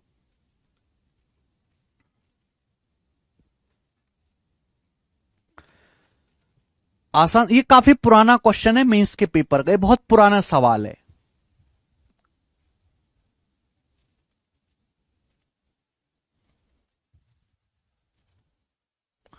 हाँ अजय, पहली लाइन पढ़े, एक एक लाइन पढ़ो मेरे दोस्तों। बोला है जब किसी संख्या को एक डिवाइजर से भाग करते हैं तो शेषफल 46 होता है। जब किसी संख्या को एक निश्चित भाजक से भाग करते हैं तो शेषफल 46 होता है। अब आगे आइए, यदि किसी अन्य संख्या को उसी भाजक से भाग करते हैं तो शेषफल 31 आता है। जब किसी अदर नंबर को उसी सेम डिवीजर से भाग करते, अदर नंबर, सेम नंबर नहीं अदर नंबर, तो शेषफल 31 आता है। दो बात हो गई, अब तीसरी बात पढ़ो, यदि दोनों संख्याओं का योग उसी भाजक से विभाजित किया जाता है तो शेषफल 19 आता है। भाजक का पता लगाएं। क्या आप ये चीज कर नहीं सकते? मान लिया कि हमने दो संख्याएं हैं n1 और n2, दो संख्याएं मैंने मान ली, तो पहली बात बोला, और डिवीजर को मैंने मान लिया d, कि जब किसी संख्या को डिवीजर से भाग किया जाता है, एक सर्टेन डिवीजर से भाग किया जाता है तो रिमाइंडर 46 आता है। 46 पहली लाइन। दूसरी लाइन समझो, जब किसी अन्य नंबर को, यानी कि जब किसी अदर नंबर को n2 मान लिया मैंने, उसी डिवीजर से भाग किया जाता है, उसी डिवीजर से भाग किया जाता है सेम डिवीजर से, तो रिमाइंडर 31 आता है। अब हमें यह बताइए कि अगर मैं दोनों संख्याओं का योग, दोनों संख्याओं का योग यानी कि n1 प्लस n2, अगर मैं दोनों संख्याओं के योग को डिवाइजर डी से भाग करूंगा, अगर मैं दोनों संख्याओं के योग को डिवाइजर डी से भाग करूंगा तो रिमाइंडर क्या आएगा? दोनों संख्याओं के योग को भाग करूंगा तो क्या आएगा रिमाइंडर? अगर मैं दोनों संख्याओं का योग करूंगा तो रिमाइंडर भी तो योग आना चाहिए ना मेरे प्यार भी, रिमाइंडर आना चाहिए 6 और 1 7, 4 3 7। ये मैं आपको पढ़ा चुका हूं, ये एक अलग कॉन्सेप्ट है जो मैंने आज की क्लास में नहीं बताया, मैंने पिछली क्लास में बताया। ठीक है भाई, तो अगर हमने संख्याओं के योग को सेम डिवीजर से भाग किया है तो रिमाइंडर भी प्लस आना चाहिए 77, लेकिन सवाल कहता है रिमाइंडर 19 आता है। आना चाहिए था 77, लेकिन रिमाइंडर क्या आया है? केवल 19 ही आया है। यानी कि मेरे दोस्तों 77 में से अगर आप 19 घटाओ तो क्या बचेगा मेरे दोस्तों? 77 में से आप 19 घटाओ तो बचेगा 58, 58। यानी कि 58 कहां गया? ये 58 कहां चला गया दुष्ट? यानी कि 58 पूरा का पूरा कट गया, 58 डिवाइजर से पूरा का पूरा कट गया। यानी कि जो भी हमारा डिवाइजर होगा वो 58 का एक फैक्टर होगा। जो भी हमारा डिवीजर होगा मेरे प्यारे भाई वो 58 का एक फैक्टर होगा। 58 का होगा कि नहीं? आप बोलोगे हां जी सर होगा। डिवाइजर 58 का फैक्टर होना चाहिए। डिवाइजर ही पूछा, 58 का फैक्टर एक ही दिख रहा है सवाल में, एक ही दिख रहा है 58 का फैक्टर सवाल में, खुद 58 ही आंसर है। और डिवाइजर 46 से बड़ा भी होगा। अगर हम संख्या को डिवाइजर से भाग करके रिमाइंडर 46 और रिमाइंडर 31 ला रहे हैं तो डिवाइजर जो भी होगा वो 46 से बड़ा होगा और 58 का एक फैक्टर होगा। 58 का फैक्टर खुद 58 ही है। आंसर आ गया, ये खत्म। तो ये आसान सवाल लगा होगा। तो पिछली क्लास के कॉन्सेप्ट भी आपको जानने पड़ेंगे ये इन सवालों को करने के लिए। इसी के साथ ये समाप्त होता है। ठीक है, इस सीट में कुछ लॉजिकल सवाल थे, कुछ हाई लेवल के कॉन्सेप्ट थे। ठीक है, चलिए दोस्त अब आगे करते हैं आज की कहानी कंटिन्यू। केशव पीपीटी कहां है?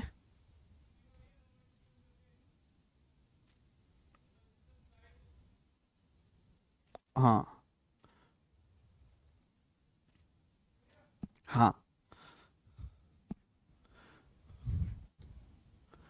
चलो मेरे प्यारे भाई, सब लोग अपनी कॉपी में हेडिंग डाल लेंगे अब डिविजिबिलिटी रूल, विभाज्यता के नियम। सब लोग अपनी कॉपी में हेडिंग डाल लेंगे डिविजिबिलिटी रूल या विभाज्यता के नियम। डिविजिबिलिटी रूल या विभाज्यता के नियम। देखो मेरे प्यारे भाई, हम किसी भी संख्या को, जैसे आपके सामने कोई बहुत बड़ा सा नंबर दिया, मैं आपसे पूछूं इसको 9 से भाग करने पर क्या शेष फल आएगा, मैं इसको 9 से भाग करूंगा तो क्या बचेगा, मैं 2 से भाग करूंगा तो क्या बचेगा, मैं 6 से भाग करूंगा तो क्या बचेगा, मैं 11 से भाग करूंगा तो क्या बचेगा। कुछ ऐसे नियम, कुछ ऐसे कायदे कानून हैं जो आपको अगर जानकारी में है तो आपको पूरा भाग देना ही नहीं पड़ता, आपको पूरा डिवाइड करना ही नहीं पड़ता। वो मैं आपको मेरे दोस्तों इस चैप्टर में पढ़ाऊंगा। हमें सारी संख्याओं का नियम नहीं जानना, ना सारी संख्याएं हमारे काम की है। कुछ संख्याएं ऐसी होती हैं जो, जिनसे भाग देने के लिए मुझे पूरा डिवाइड नहीं करना होता, मैं केवल इस नियम का इस्तेमाल करके बहुत जल्दी भाग दे सकता हूं, बहुत जल्दी शेषफल पता लगा सकता हूं। ठीक है, तो वन बाय वन हम समझेंगे, सब लोग डालेंगे डिविजिबिलिटी रूल, विभाज्यता के नियम। कैसे हम पता लगाएंगे किसी संख्या को देखकर कि यह भाग हो रही है किसी से कि नहीं हो रही है। तो सबसे पहले हम जानते हैं मेरे दोस्तों वन के बारे में, सबसे पहले हम जानते हैं वन के बारे में। वन, तो वन मैंने आपको बताया है कि one is divisible by any number except one. One is not divisible by any number except one. One एक ऐसा नंबर है जो वन के अलावा खुद किसी से भाग नहीं होता, लेकिन वन दुनिया की हर संख्या को भाग करता है। वन जो है दुनिया की हर संख्या का एक फैक्टर, एक गुणनखंड है, इसलिए वन को बोला जाता है यूनिवर्सल फैक्टर। यूनिवर्सल फैक्टर मतलब जो सर्वत्र है, जो सब जगह है। वन हर इंसान का बच्चा है मेरे प्यारे भाई, हर संख्या का बच्चा है वन। वन दुनिया की हर संख्या को भाग देता है, इसलिए वन यूनिवर्सल फैक्टर कहलाता है। लेकिन वन ऐसा नंबर है जो खुद वन के अलावा और किसी और से भाग नहीं होता। वन तो खुद सबको भाग करेगा, लेकिन वन खुद वन के अलावा किसी और से भाग नहीं होगा। ठीक है, आगे चलते हैं। अगला मेरे प्यारे भाई दोस्तों, 2, 4, 8, 16, 32, 64, इनका डिविजिबिलिटी रूल क्या है? 2, 4, 8, 16, 32, 64। देखो ये जो नंबर है ये सब 2 की पावर में। 2 का मतलब होता है 2 की पावर 1। बच्चों 4 का मतलब क्या होता है? 2 का स्क्वायर। बच्चों 8 का मतलब क्या होता है? 8 का मतलब होता है 2 का क्यूब। बच्चों 16 का क्या मतलब होता है? 16 का मतलब होता है 2 की पावर 4 16। 16 का क्या मतलब होता है? 2 की पावर 4 16। आप बोलोगे हां जी सर बिल्कुल सही। कोई नंबर 2 से कब डिवाइड होगा? कोई नंबर 2 से तभी भाग होगा जब उसका आखिरी अंक, जब आखिरी अंक इवन हो, या फिर आखिरी अंक 2 से कट जाए। कोई संख्या 2 से तभी भाग होगी जब उसका आखिरी अंक एक इवन नंबर हो, या आखिर का लास्ट डिजिट जो है, लास्ट डिजिट 2 से डिवाइड हो जाए, लास्ट डिजिट 2 से डिवाइड हो जाए। एग्जाम्पल के लिए मेरे दोस्तों मैंने आपके सामने नंबर लिखा हुआ है 135796 नंबर लिखा हुआ है। पूछूं क्या यह नंबर 2 से भाग होता है? 1356796। आपको पूरा 2 से भाग देने की जरूरत नहीं है, केवल जो आखिरी का अंक है, आखिरी का, इसको 6 से ये आखिरी का अंक क्या है? 6। 6 को भाग करो 2 से, 2 तिया 6, पूरा कट गया। यानी कि ये नंबर 2 से पूरा पूरा भाग होगा। जो इतनी बड़ी संख्या आपके सामने लिखी है पूरी की पूरी 2 से भाग हो जाएगी। समझ में आया? आप बोलोगे हां जी सर बिल्कुल सही। मैं आपसे पूछूं क्या यह नंबर 2 से भाग होता है? तो इसका आखिरी का अंक देखो, केवल आखिरी का अंक 2 है, आखिरी अंक 2 है, यानी कि यह नंबर 2 से भाग होगा। अगर मैं इस पूरी संख्या को 2 से भाग करूं तो भाग करने पर शेषफल जो आएगा 0 आएगा।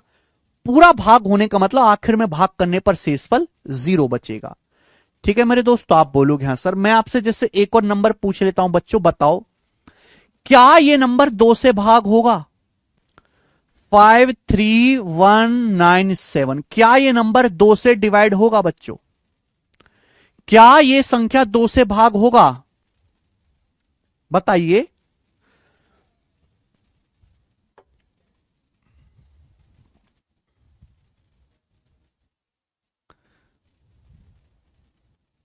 बेटा मल्टीप्लाई नहीं हो रही है कोमल यादव, ऐसे यहां पे कोई मल्टीप्लाई नहीं हो रही है, संख्याओं की गुणा हो रही है, डिवीजर की नहीं हो रही है। क्या ये संख्या 2 से भाग होगी बच्चों? ऐसा मत करो कि पूरा 2 से भाग करने बैठ जाओ, पूरा भाग देने की जरूरत नहीं है। मैं आपको नियम बता चुका हूं कि 2 का नियम यह है कि कोई संख्या 2 से तभी भाग होगी जब उसके आखिर का अंक यानी कि लास्ट डिजिट, इकाई का अंक 2 से कटता हो। अब मैंने देखा इसके इकाई का अंक 7 है। अब 7 तो 2 से भाग नहीं होता, 7 तो 2 से भाग नहीं होता, इसका मतलब यह संख्या जो है 2 से डिवाइड नहीं होगी, यह संख्या 2 से डिवाइड नहीं होगी। क्लियर है? लेकिन बेटा यहां पे एक चीज और जान सकते हैं हम, अगर यह संख्या 2 से डिवाइड नहीं होगी, अगर यह संख्या 2 से डिवाइड नहीं होगी, सॉरी, अगर यह संख्या 2 से डिवाइड नहीं होगी तो इस संख्या को जब मैं 2 से भाग दूंगा तो 2 से भाग देने पर कुछ ना कुछ रिमाइंडर भी बचेगा। भाई 2 से भाग दूंगा तो शेषफल भी बचना चाहिए। तो बताओ इस नंबर को 2 से भाग देने पर शेषफल क्या होगा? शेषफल कि इस संख्या को 2 से भाग दूं तो क्या शेषफल बचेगा। ऐसा नहीं कि आप पूरे नंबर को 2 से भाग दो तब शेषफल निकालो, केवल आखिरी के अंक को दो। आखिरी का अंक क्या है? 7। इस संख्या के आखिरी का अंक क्या है? आखिरी का अंक 7 है। आखिरी का अंक, केवल आखिरी अंक को 2 से भाग दीजिए। जब आखिरी अंक को 2 से भाग देंगे तो 2 तिया 6, 2 तिया 6 कट जाएगा, 6 क्या बचेगा? रिमाइंडर 1 बचेगा, 1 तो 1 आ जाएगा। समझ में आया मेरे दोस्त? क्लियर? किसी को कोई समस्या? आप बोलोगे हां सर समस्या नहीं है, हम बता सकते हैं आसानी से। ऐसे ही 4 के लिए हम कैसे पता लगाएंगे किसी संख्या को देखकर कि वो 4 से भाग होती है? नहीं, कोई संख्या 4 से तभी भाग होगी जब उसके आखिर के 2 अंक 4 से कटते हो। अगर किसी संख्या के आखिर के 2 अंक 4 से कटते हैं, आखिर के 2 अंक लास्ट डिजिट, तो संख्या 4 से भाग होगी, वरना 4 से भाग नहीं होगी। अगर किसी संख्या के आखिर के 2 अंक 4 से कटते हैं तो संख्या 4 से भाग होगी, वरना नहीं होगी।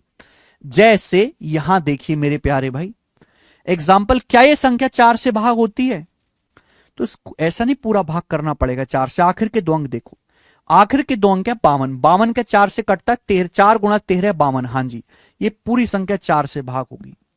638768, क्या ये संख्या 4 से भाग होगी? आखिर के 2 अंक देखो 68, 68 4 से भाग होता है 17 बार, 17 चौक 68। हां जी, 17 से बिल्कुल भाग होता है। यह संख्या भी 4 से भाग होगी, होगी कि नहीं?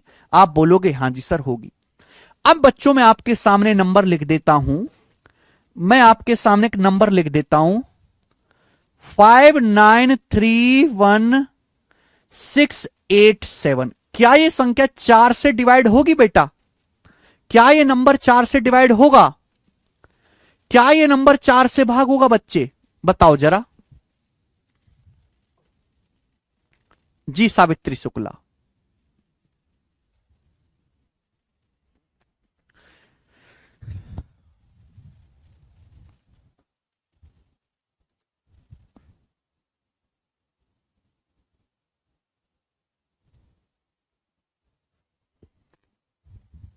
क्या यह संख्या 4 से भागोगी?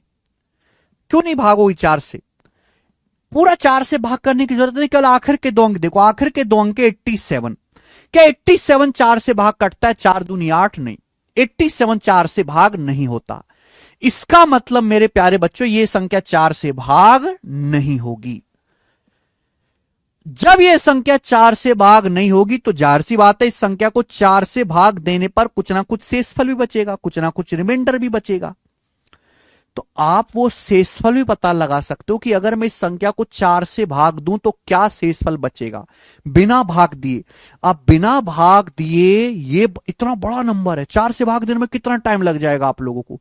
बिना भाग दिए आप ये बता सकते हो कि इस पूरे नंबर को 4 से भाग देने पर क्या शेषफल बचेगा। केवल आखिर के 2 अंक को 4 से भाग कर लो, 87 को 4 से भाग कर लो, 4 दूनी 8, 4 एकम 4, 84 कट जाएगा, 4 से क्या बचेगा? 3 बच जाएगा, 84 कट जाएगा मेरे दोस्तों, 4 से 3 बच जाएगा रिमाइंडर। तो इतने बड़े नंबर को अगर आप 4 से भाग देंगे तो शेषफल क्या आएगा बच्चे? 1 आएगा, 3 आएगा। समझ में? आप बोलोगे हां जी सर समझ में आया। ऐसे ही 8 का नियम है।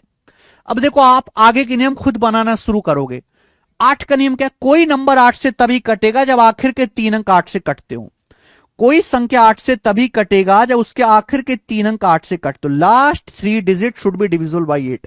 आखिर के 3 अंक 8 से कटने वाले होने चाहिए। जैसे कि ये एग्जांपल लिखा, क्या ये नंबर 8 से कटता है? क्या ये नंबर 8 से कटता है? तो केवल आखिर के 3 अंक देखो, आखिर के 3 अंक है 544। क्या 544 8 से कटता है? तो आप कहोगे सर 8 छिंग 48, 48 के बाद 6 बच गया, अट्टू मट्टू 64। हाँ जी, आखिर के 3 अंक 8 से कट रहे हैं तो ये संख्या भी 8 से कटेगी, ये संख्या भी 8 से कटेगी। बिल्कुल सही बच्चों। मैं आपसे पूछ लूं बच्चों, क्या ये नंबर 8 से कटता है? 59317 600, क्या ये नंबर 8 से कटता है? वेरी गुड अवन पात्रा, क्या ये नंबर 8 से कटता है? तो अब केवल आखिर के 3 अंक देखो, आखिर के 3 अंक 600, क्या 600 8 से कटता है? 8 सत्ते 56, 4 8 पंजे 40। हाँ जी, यानी कि ये संख्या भी 8 से भाग होगी, ये भी 8 से भाग होगा। ठीक है जी, आप बोलोगे हाँ जी बहुत बढ़िया। ऐसे मेरे प्यारे दोस्तों आप मुझे ये बताओ कि क्या ये नंबर 8 से भाग होता है?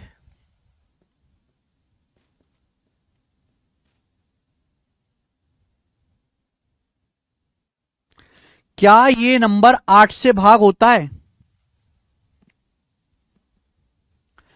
क्या ये नंबर 8 से भाग होता है? तो आप कहोगे सर इस पूरी संख्या को 8 से भाग मत करवाओ, आप आखिर के 3 अंक को 8 से भाग कराओ। 8 सत्ते 56, 3 बच गया 38। नहीं, ये संख्या 8 से भाग होती ही नहीं है, नहीं होती ये संख्या 8 से भाग। अगर ये संख्या 8 से भाग नहीं होती तो मैं ये जानना चाहूंगा कि इस संख्या को 8 से अगर भाग करूं तो क्या शेषफल आएगा। अगर मैं इस संख्या को 8 से भाग दूं तो क्या शेषफल आएगा। बिना 8 से भाग दी आप पता लगा सकते हो कि इसको 8 से भाग दूं तो क्या शेषफल आएगा। केवल आखिर के 3 अंक जो है ना, ये 598, केवल इनको 8 से भाग दे लो। 8 सत्ते 56, 56 के बाद बचेगा 3 38, 8 चौक 32, 32 में बच जाएगा 6, 32 6 38 यानी कि 6। इस पूरी संख्या को अगर मैं 8 से भाग दूंगा तो शेषफल 6 आएगा। बताओ समझ में आ गया? इसी तरीके से मेरे प्यारे भाई 16 का नियम है। 16 का नियम बिल्कुल इसी तरीके से देखो, 2 का मतलब 2 की पावर 1, 4 का मतलब 2 की पावर 2, है ना, 4 का मतलब 2 की पावर 2, लास्ट 2 डिजिट आएगा। 8 का मतलब 2 की पावर 3, लास्ट 3 डिजिट आएगा।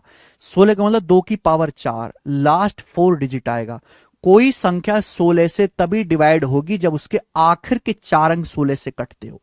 अगर किसी संख्या के आखिर के 4 अंक, भाई बहुत बड़ी संख्या की बात करो, मैं छोटी संख्या तो आप वैसे ही भाग कर लोगे 16 से। छोटी संख्या है, जैसे ये आ गया, क्या ये नंबर 16 से भाग करता है, तो आप खुद ही इसको 16 से भाग करके देख लोगे। लेकिन कोई बहुत बड़ा नंबर है, बहुत बड़ा इस तरीके से, तो हम कैसे पता लगाएंगे कि 16 से भाग हो रहा है कि नहीं। तो 16 का नियम यह है कि कोई संख्या 16 से तभी कटेगी जब आखिर के 4 अंक 16 से कटे। जैसे क्या ये नंबर 16 से कटता है? आखिर के 4 अंक देखो 4, तो 16 सत्ते 112, 112 के बाद 11 बचेगा, 16 सत्ते 112। हाँ जी, ये संख्या 16 से कटती है, ये पूरी संख्या 16 से कटती है। समझ में आया? सर 12th के बाद एसएससी की तैयारी कर रहा हूं, सीएचएसएल और सीजीएल के लिए बुक बता दीजिए। देखिए बुक से आपको तैयारी नहीं करनी मेरे प्यारे दोस्त, बुक से करनी है केवल आपको प्रैक्टिस, बुक से करनी है केवल आपको प्रैक्टिस। हाँ, कॉन्सेप्ट्स बहुत सारे होते हैं, वो कॉन्सेप्ट के रिवीजन के लिए, नए कॉन्सेप्ट सीखने के लिए जो मैं क्लास में पढ़ाता हूं वो आपको इस बुक में मिलेंगे, maths concept king, maths concept king वाली बुक में। जिस सीक्वेंस में जैसे मैं आपको आज की क्लास में कॉन्सेप्ट पढ़ा रहा हूं 2 के नियम के, वो सारे आपको इस बुक में लिखे हुए मिलेंगे। तो कॉन्सेप्ट्स के लिए आप बुक लो, गणित सीखने के लिए कोई बुक नहीं है, कॉन्सेप्ट्स के लिए ये है मेरे प्यारे में। उसके बाद आते हैं प्रीवियस ईयर के क्वेश्चंस। प्रीवियस ईयर के क्वेश्चंस आप किसी भी बुक से लगा सकते हैं, हमारी भी बुक है, जिस भी एग्जाम की तैयारी कर रहे हो आप इसके पिछले 5 साल के क्वेश्चंस की एक किताब ले लीजिए, उससे प्रैक्टिस करो। आप किताब नहीं खरीद सकते तो हमारा टेलीग्राम चैनल है, आपने ज्वाइन कर रखा है हमारा टेलीग्राम चैनल है मेरे दोस्तों, ये मैथ्स बाय गण प्रताप हमारे टेलीग्राम चैनल का नाम है। इस टेलीग्राम चैनल पे मैंने फ्री पीडीएफ डाल रखी है मेरे दोस्तों, फ्री पीडीएफ प्रीवियस ईयर के क्वेश्चंस की, प्रीवियस ईयर की। आप वो पीडीएफ डाउनलोड कर लो यहां से, आपको जब यहां पे सर्च करोगे तो बहुत सारी प्रीवियस ईयर की पीडीएफ मिल जाएंगी। ठीक है, मैं आपको दिखा देता हूं कि जैसे यहां पे मॉक टेस्ट की पीडीएफ डली हुई है फ्री, किसी भी एग्जाम की आपको प्रीवियस ईयर की पीडीएफ यहां पे मिल जाएंगी। टेलीग्राम चैनल तो आप सभी लोग ज्वाइन कर ही लीजिए, ये तो हमारी यूट्यूब की क्लास होती है तो उसके लिंक वगैरह यहां पर डलते रहते हैं। ठीक है, अब देखो जैसे सीपीओ की है, इस सीपीओ के प्रीवियस ईयर क्वेश्चंस की पीडीएफ यहां पे डली, यहां पे पीडीएफ डाउनलोड कर लो, फ्री में कर रखा है भाई हमने। अभी सीपीओ का जो पेपर हुआ है 2024 में, तो देखो मैंने इसकी सभी सब्जेक्ट की डाल दी, देखो रीजनिंग की भी डाल दी है, जनरल अवेयरनेस की भी डाल दी है, इंग्लिश की भी डाल दी है मेरे दोस्त, हर एग्जाम की फ्री में पीडीएफ आपको मिल जाएंगी प्रीवियस ईयर के क्वेश्चन की। भाई गणित सीखना बहुत आसान है, दो ही तो काम करने। मैथ बहुत ज्यादा कमजोर है तो टीचर से पढ़ो, टीचर जो जो पढ़ाए आपको वो पूरा पढ़ो, उसके बाद कॉन्सेप्ट रिवीजन करो और प्रीवियस ईयर के पिछले 5 साल के सवाल लगा लो। गणित पहले से मजबूत है तो ऐसे बच्चे तो सेल्फ स्टडी कर लेते हैं, यूट्यूब से ही पढ़ाई कर लेते हैं जिनका गणित पहले से मजबूत है। नहीं 26 साल के नहीं लगाने करण शर्मा, मात्र पिछले 5 साल की लगा लो तो बहुत बड़ी बात है। अब तो 5 साल के क्या, सन 2020 के बाद के लगाओ, 21, 22, 23, 24, इन 4 साल के क्वेश्चंस लगाओ केवल।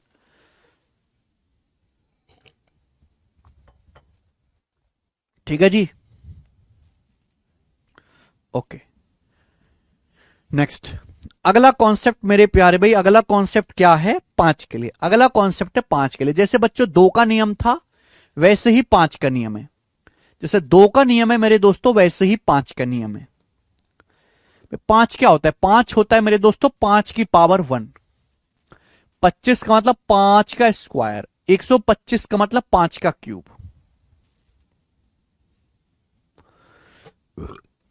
कोई संख्या 5 से कब डिवाइड होगी, कोई संख्या 5 से तभी डिवाइड होगी जब उसका लास्ट डिजिट 5 से कटता हो। कोई संख्या 5 से तभी डिवाइड होगी जब उसका लास्ट डिजिट 5 से कटता हो, यानी कि लास्ट डिजिट या तो 0 हो या 5 हो। जैसे कि मैंने आपके सामने नंबर लिखा 59130, क्या यह नंबर 5 से भाग होगा, तो इसका आखिरी अंक 0 है, यानी कि यह नंबर 5 से भाग होगा। बात समझ में आई, इतनी आसान सी बात है। 25 का क्या नियम है, 25 का नियम यह है कि कोई संख्या 25 से तभी डिवाइड होगी जब आखिर के 2 अंक 25 से कटते हो। कोई संख्या 25 से तभी डिवाइड होगी अगर उसके लास्ट 2 डिजिट 25 से डिवाइड होते हो। अगर किसी संख्या के आखिर के 2 अंक 25 से कटते हैं तो वो संख्या 25 से भाग होगी, वरना 25 से भाग नहीं होगी। जैसे ये नंबर लिखा है, मैं आपसे पूछूं क्या ये नंबर 25 से भाग होता है, तो आखिर के 2 अंक देखो 50, आखिर के 2 अंक 50 है, 50 25 से भाग होता है, 25 दूनी 50, तो ये संख्या 25 से भाग हो जाएगी। हम आपसे ये कहने लगे ये बताओ 79134,865, बताओ बच्चों क्या ये संख्या 25 से भाग होगी।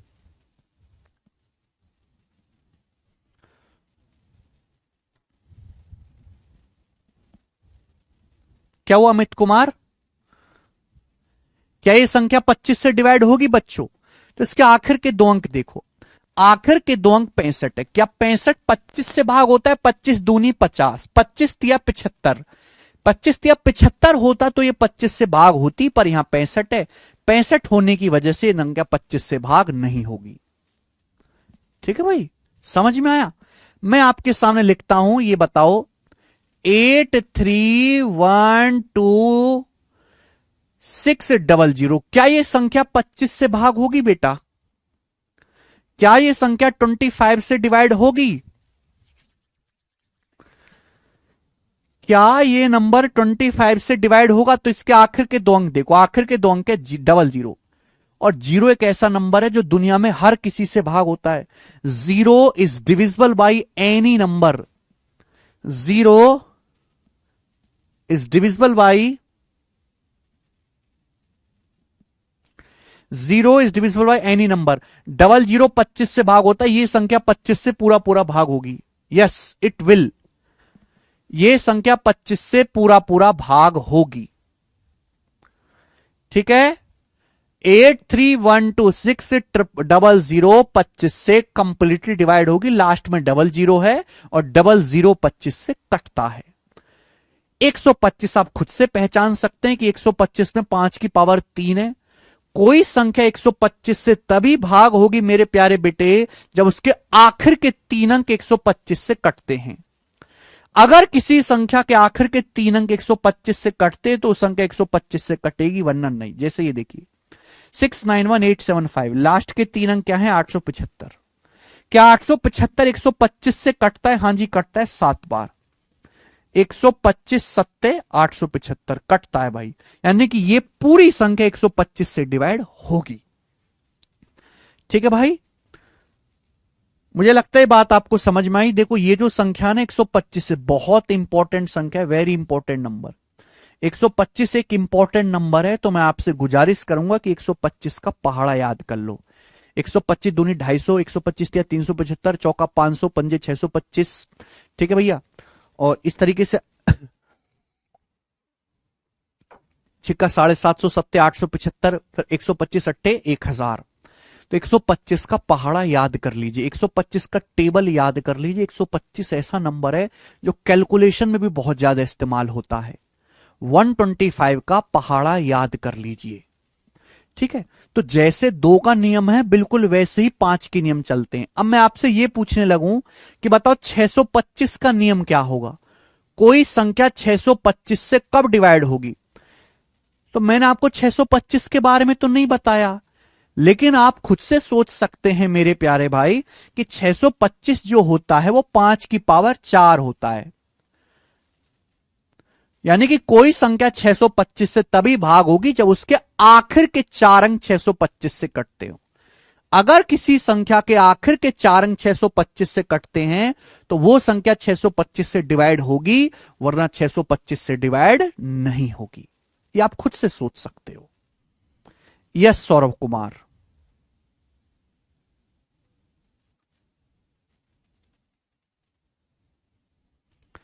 चलिए, तो दोस्त आज की क्लास को रखते हैं यहीं पर। कल मैं आपको 3 का, 9 का, 7, 11, 13 इनका नियम बताऊंगा और कल से हम सवाल भी शुरू करेंगे। ठीक है जी, शीट मैंने रेडी कर दी है, शीट में मैंने लेटेस्ट सवाल भी अपडेट कर दिए हैं बच्चों। तो इस शीट अपडेट करके मैं कल जो है अपलोड करवा दूंगा। आज इतना ही, बहुत बहुत धन्यवाद मेरे प्यारे भाइयों, बाय। अच्छा, आप में से कोई ऐसा पेपर है, आप तो खैर फ्रेशर बच्चे हो ज्यादातर, जो सीजल का पेपर दे के आया है बच्चा? आप में से कोई है ऐसा स्टूडेंट? 64 का मतलब लास्ट 6 डिजिट। 64 क्या होता है बेटा? 2 की पावर 6 सूजल चंद्रा। 64 की नियम की आपको जरूरत पड़ेगी भी नहीं। पावर कैसे देखे? पावर कैसे देखना क्या है? याद होनी चाहिए बेटा। 125 5 का क्यूब होता है, क्या आपको यह बात याद नहीं है?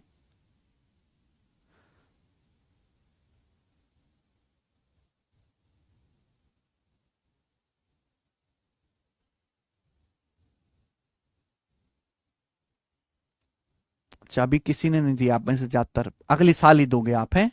ठीक है, चलो आज इतना ही छोड़ते हैं मेरे प्यारे दोस्त। अब जो हम कल करेंगे, एसएससी जीडी का फॉर्म आप में से कितने बच्चों ने भर दिया? एसएससी जीडी का, एसएससी जीडी का फॉर्म आप में से कितने बच्चों ने भर दिया है? जीडी की वैकेंसी आई ना अभी 40,000 10वीं पास के लिए। आप में तो सभी 10वीं पास होंगे, 12वीं भी पास है, कुछ ग्रेजुएट्स भी हैं।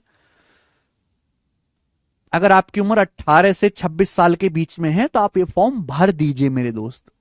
जीडी का अच्छी खासी वैकेंसी है मेरे दोस्त, आपका सिलेक्शन के चांसेस ज्यादा है, और उसमें केवल अर्थमेटिक ही आएगा, एडवांस मैथ आएगा ही नहीं मेरे दोस्तों। ठीक है ना, एसएससी जीडी की बुक्स भी हैं प्रीवियस ईयर के क्वेश्चंस की प्रिपरेशन के लिए। ठीक है ना, जीडी का जो सवाल है वो सीजल से थोड़ा हल्का होता है और उसमें उतना मैथ का वेटेज भी नहीं है, मैथ्स बहुत इजी आती है मेरे दोस्त।